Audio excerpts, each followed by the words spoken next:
কাকা এ নিয়ে 2 দিন আসলাম। একবার আসো আর 100 বার, আমার জবাব একটাই, আমার জমি আমি দেব না।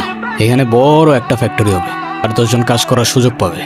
আপনার এলাকা উন্নত হবে আর সেটা যদি হয় লাভ টাকার। আমার এত বুঝাইতে আইসো না, চুল আমার এমনি এমনি পাকে নাই।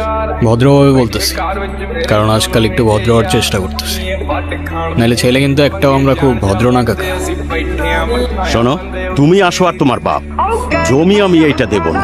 হে কাকা, বাপে যাওয়া উচিত হয় না আপনার। আর জমি লাগবে বলছি তো লাগবে, ব্যাস। আলতা, তুমি এখানে?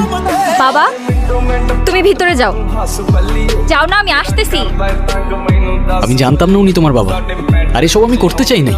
রাজু কাকা আমারে বারবার জোর করতেছিল। আমার কিছু করার ছিল না রীতিকা। আমি আশা করবো আজকের পর থেকে আপনি না আমার পিছু করবেন আর না আমার সামনে আসবেন।